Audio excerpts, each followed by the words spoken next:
Nova স্কশিয়ার Cape Brereton উপকূলে নৌকাডুবির ঘটনায় 2 জনের মৃত্যু হয়েছে।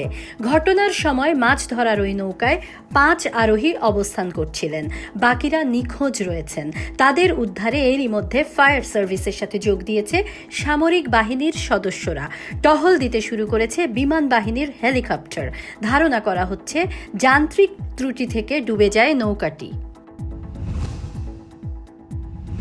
যুক্তরাষ্ট্রের আদলে কানাডাতেও বাড়ি বাড়ি গিয়ে করোনার র্যাপিড টেস্টের দাবি জানিয়েছেন দেশটির স্বাস্থ্য বিশেষজ্ঞরা।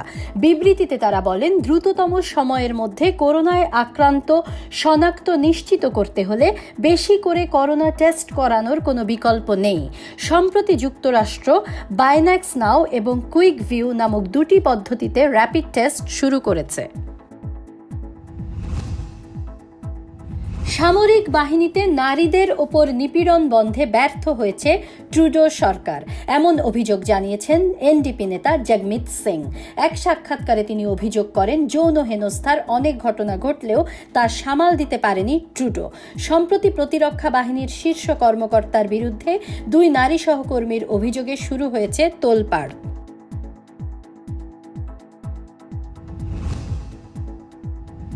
এশিয়ান বংশোদ্ভূতদের ওপর বর্ণবাদী আচরণ ও বিদ্বেষ বন্ধে আরও কঠোর হবে কানাডা, এমন মন্তব্য করেছেন ক্ষুদ্র শিল্প এবং আন্তর্জাতিক বাণিজ্য মন্ত্রী মেরি এনজে। তিনি বলেন, কানাডা যুক্তরাষ্ট্র সহ বেশ কয়েকটি দেশে এশিয়ানদের ওপর হামলা এবং বর্ণবাদী সহিংসতা বেড়েছে। যারাই এ ধরনের কাজে জড়িত থাকবে তাদের বিরুদ্ধে কঠোর ব্যবস্থা নেওয়া হবে।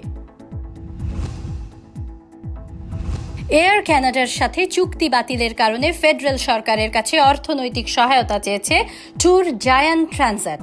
প্রতিষ্ঠানটির তরফ থেকে বলা হয়, চুক্তি বাতিলের জন্য এটি অর্থ সংকটে পড়েছে, ফলে এই সহায়তা দরকার। এর আগে ইউরোপীয় কমিশনের কারণে এয়ার কানাডার সাথে হওয়া $190 মিলিয়ন চুক্তি বাতিল হয়ে যায়।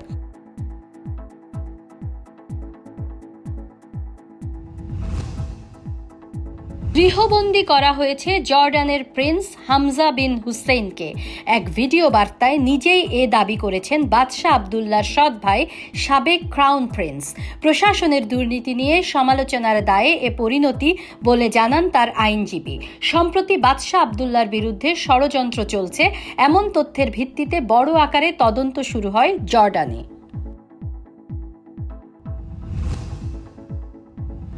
ভারতে মাওবাদীদের সাথে সংঘর্ষে প্রাণ গেছে নিরাপত্তা বাহিনীর কমপক্ষে 5 সদস্যের, আহত হয়েছেন আরও 12 জন। ছত্তিশগড়ের বিজাপুর জেলায় হয় এ ঘটনা। নিরাপত্তা বাহিনীর যৌথ অভিযানের সময় দুপক্ষের মধ্যে শুরু হয় গোলাগুলি। প্রায় 3 ঘন্টা ধরে চলে বন্দুকযুদ্ধ। মাওবাদীদের মধ্যেও বেশ কয়েকজন হতাহত হয়েছেন।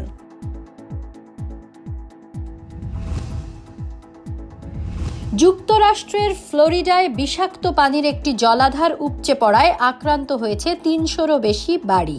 এ ঘটনায় রাজ্য জুড়ে জারি করা হয়েছে জরুরি অবস্থা। সরিয়ে নেওয়া হয়েছে আক্রান্ত বাড়ির বাসিন্দাদের।